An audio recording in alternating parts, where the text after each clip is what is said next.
His hands gripped my waist with an intensity that ignited a fire within me, spreading throughout my entire body like wildfire. My back was pressed against the bathroom counter, my oranges crushed against his chest, his hardness pressing against my stomach. Our kiss was deep and passionate, our tongues entwining, tasting each other's saliva. My mind raced, trying to comprehend what was happening. This was wrong, I knew it, but I didn't care. All I could think about was how much I wanted him, how desperately I needed him. He must have felt my hesitation because he pulled away, just enough for us to catch our breath. "You sure you want to do this?" he asked, his voice low and rough. "Yes," I whispered, barely able to form the words through the haze of desire clouding my senses. Without another word, he lowered his head again, and we were lost in each other's embrace once more.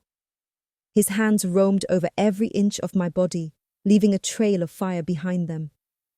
He took off my dress, my underwear, everything until we were both naked and vulnerable. I closed my eyes, the weight of my decisions crushing me. This wasn't just a mistake. It was a disaster in the making. How had I gotten here, caught in the web of my own recklessness? Let's rewind. We need to go back to the start of the night. The laughter, the drinks, and the moment everything began to spiral out of control. Because this was not supposed to happen. It started innocently enough.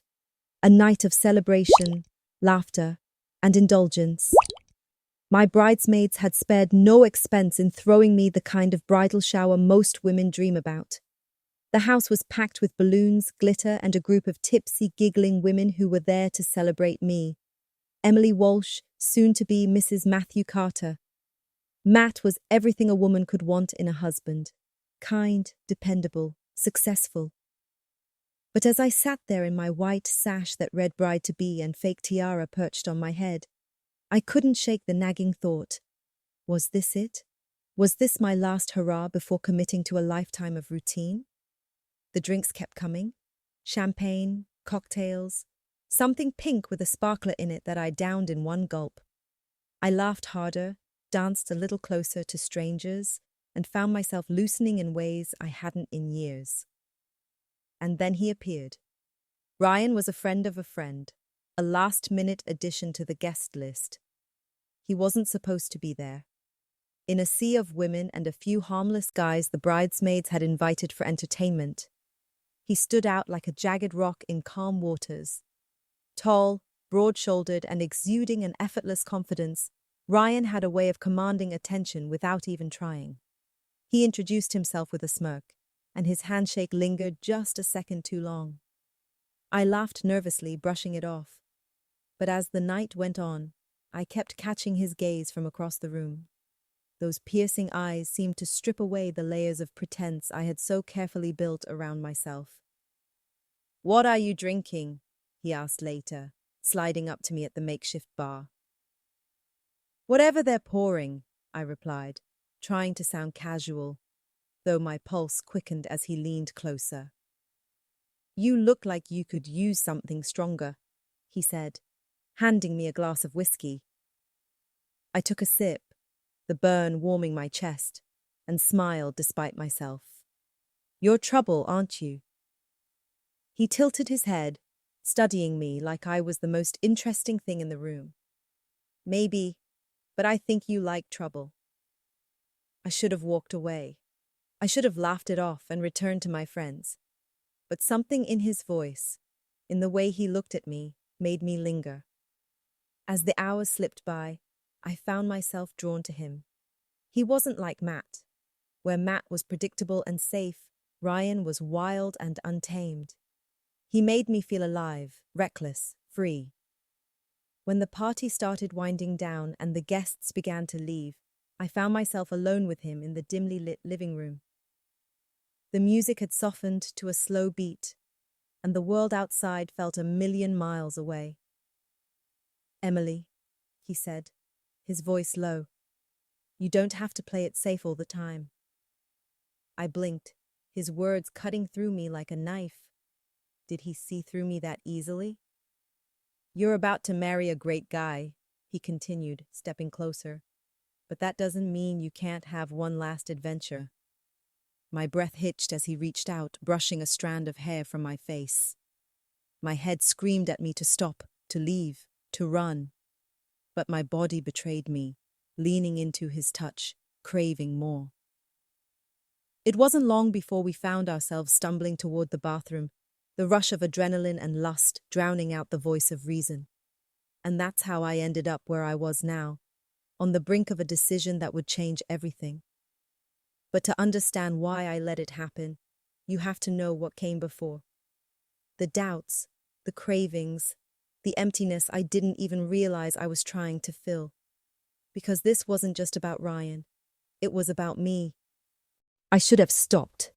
Every fiber of my rational mind screamed for me to put the brakes on, to walk away before it went too far. But Ryan had a way of pulling me into his orbit, making it feel like there was no world outside of the space we occupied together. Back in the bathroom with the door locked and the muffled sounds of the party outside, my heart raced as he lifted me onto the counter. His touch was firm but teasing, his eyes dark with something that felt more like possession than passion. "Tell me to stop," he said, his voice a low growl, his breath warm against my neck. I opened my mouth, but no words came out. Instead, I leaned into him, feeling his lips claim mine with an intensity I'd never experienced before. His hands explored places I'd forgotten could feel alive, and the world outside that small, dimly lit bathroom dissolved into nothingness. It wasn't gentle. It wasn't tender. It was raw, consuming, and unapologetically selfish. Ryan wasn't like Matt, who always asked if I was okay, who made love like it was a routine on a checklist. Ryan devoured me like I was the only thing he needed to survive, and I hated myself for loving it. When it was over, I sat there, still perched on the counter, my dress rumpled and my hair a mess. Ryan leaned against the wall, his smirk as infuriating as it was sexy. "You don't regret that, do you?" he asked, tilting his head. I didn't answer. I couldn't. Regret didn't feel like the right word. Guilt, yes. Shame, definitely. But regret? "Number, I should go," I muttered, hopping down and smoothing out my dress, trying to make myself look presentable.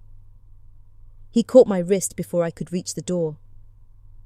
"Emily," he said, his tone suddenly serious. "You don't have to pretend with me. I see you." I froze, his words cutting deeper than they should have. What did he see? A desperate woman looking for an escape? A bride-to-be trying to fill a void she didn't even realize was there? I pulled my hand free and left without another word, weaving through the remnants of the party, avoiding the curious stares of my friends. My chest felt tight, my throat constricted with the weight of what I'd done. When I got home that night, Matt was already asleep, his soft snores filling the bedroom we'd soon share as husband and wife. I stood there for a moment staring at him, wondering what kind of person I'd become. But as I crawled into bed beside him, Ryan's touch still lingered on my skin, and I knew one thing for certain. This wasn't over. It wasn't supposed to happen again. I told myself it was a mistake, a one-time thing, a lapse in judgment fueled by alcohol and pre-wedding nerves. But deep down, I knew the truth. I wanted more. I told myself it was over. That night had been a mistake, an impulsive act I would bury deep in my memory. I convinced myself that marrying Matt would erase everything, that walking down the aisle and saying "I do" would somehow cleanse me of my sins. But Ryan wouldn't let me forget. It started innocently, or at least that's what I told myself. A text message the day after the bridal shower. "Couldn't stop thinking about last night. Let me know if you want more." I stared at my phone, my heart hammering in my chest. I should have deleted it. I should have blocked his number. Instead, my fingers betrayed me, typing a response I would regret for the rest of my life. "We can't. I'm getting married tomorrow." His reply came almost instantly. then tonight's your last chance. That single message consumed me for the entire day. Even as I smiled and posed for pictures at the rehearsal dinner, even as I sat across from Matt, listening to him talk about our future, all I could think about was Ryan. By the time the rehearsal dinner ended, I was a wreck. My chest was tight with guilt, my mind a chaotic mess of conflicting emotions. And yet, when everyone else had gone home and Matt had kissed me goodnight, I found myself driving to the address Ryan had texted me earlier. It was a small apartment in the city, far enough from prying eyes that I felt a sixth sense of safety. My hands shook as I knocked on the door, and when it opened, there he was, shirtless, grinning, and holding a glass of whiskey like he'd been waiting for me all his life. "I knew you'd come," he said, stepping aside to let me in. "I shouldn't be here," I whispered, but I walked through the door anyway. The next few hours blurred into a haze of passion and reckless abandon.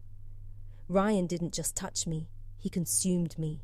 Every kiss, every movement, every whispered command made me forget who I was. I wasn't Emily, the bride-to-be.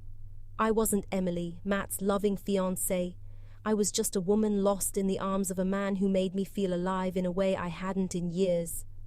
When it was over, I lay there in his bed, staring at the ceiling as the reality of what I'd done settled in. Tomorrow, I would be a married woman. Tomorrow, I would vow to be faithful, to love and honor Matt for the rest of my life. But tonight, I belonged to Ryan. As I slipped out of his apartment in the early hours of the morning, I told myself again that it was the last time. I would marry Matt, and Ryan would be nothing more than a memory, a dark, thrilling secret I would take to my grave. But deep down I knew the truth. The fire Ryan had ignited in me couldn't be extinguished so easily. And as I drove home, still trembling from his touch, one thought consumed me. How long before I went back for more? The wedding was perfect. At least, that's what everyone told me. The sun shone brightly as I walked down the aisle, the lace of my gown trailing behind me. The smile on Matt's face so pure it almost broke me. He looked at me like I was his entire world, and for a moment, I almost believed I could be. As I said my vows, promising to love and cherish him forever, my mind betrayed me, flashing to the night before, to Ryan's hands on my body, his voice in my ear. My voice wavered as I said the words, but no one seemed to notice. The reception was a blur of dancing, laughter, and clinking glasses. Matt was attentive, sweet, and everything I'd always thought I wanted in a husband. But even as he held me in his arms for our first dance, I felt a hollow ache inside, a craving I couldn't ignore. By the time we returned from the honeymoon, a quiet, predictable week in Hawaii, I was already spiraling. Ryan texted me the night we got back. "How's married life, Mrs. Carter? Miss me yet?" I stared at the screen, my heart pounding. I didn't reply, but the message lingered in my mind, teasing me, taunting me. A week later, I broke. Matt was working late, as he often did, and the house felt suffocatingly quiet.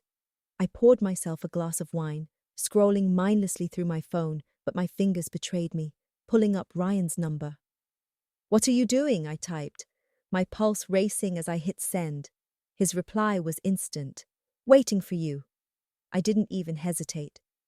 Grabbing my keys, I drove to his apartment, the guilt and shame drowned out by the sheer anticipation of seeing him again.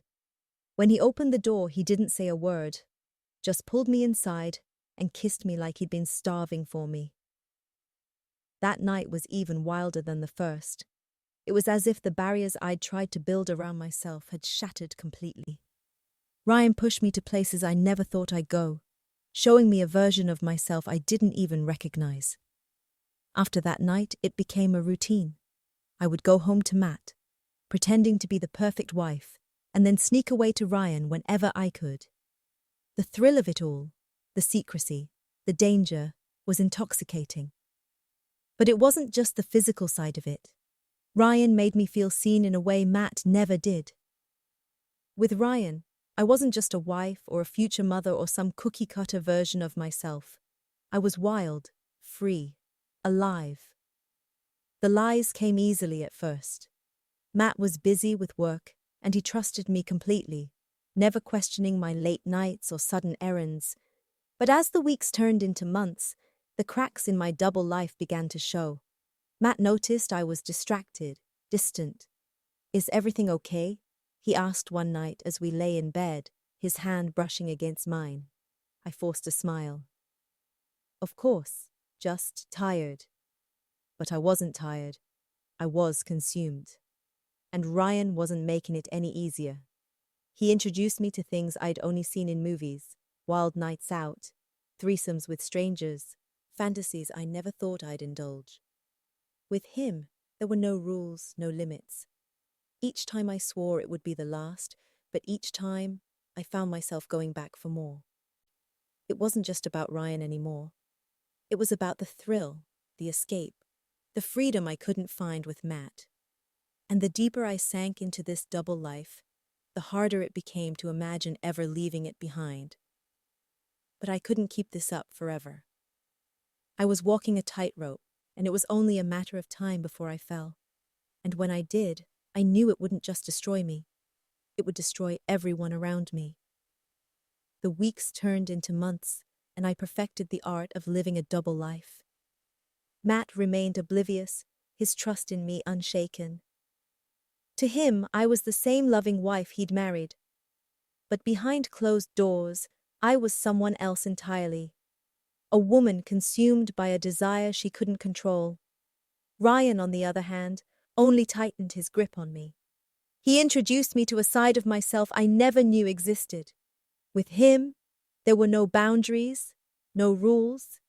I let him lead me into darker, wilder adventures, each one more reckless than the last. There were nights I came home from his apartment, slipping into bed beside Matt and wondering how I could live with myself. Matt would stir, mumble a sleepy, "I love you," and pull me close.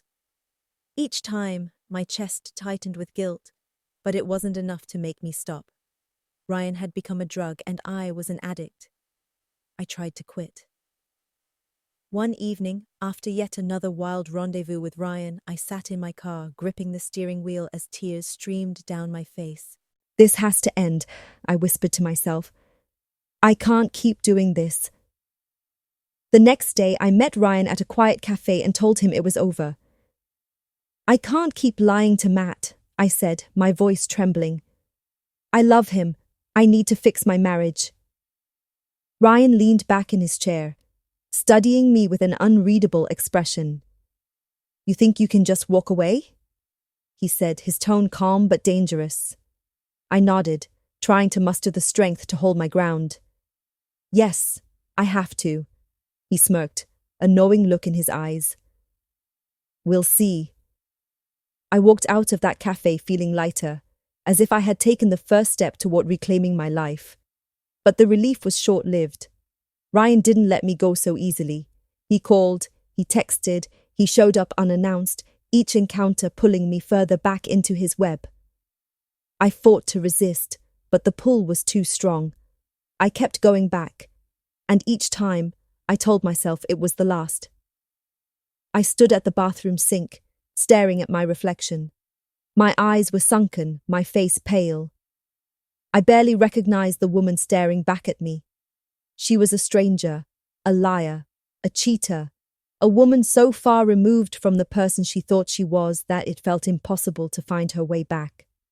Matt was in the other room watching TV, blissfully unaware of the storm raging inside me. I could hear his laughter at some sitcom joke, the sound so innocent it made my stomach twist. How much longer could I keep this up? How much longer until I slipped and Matt discovered the truth?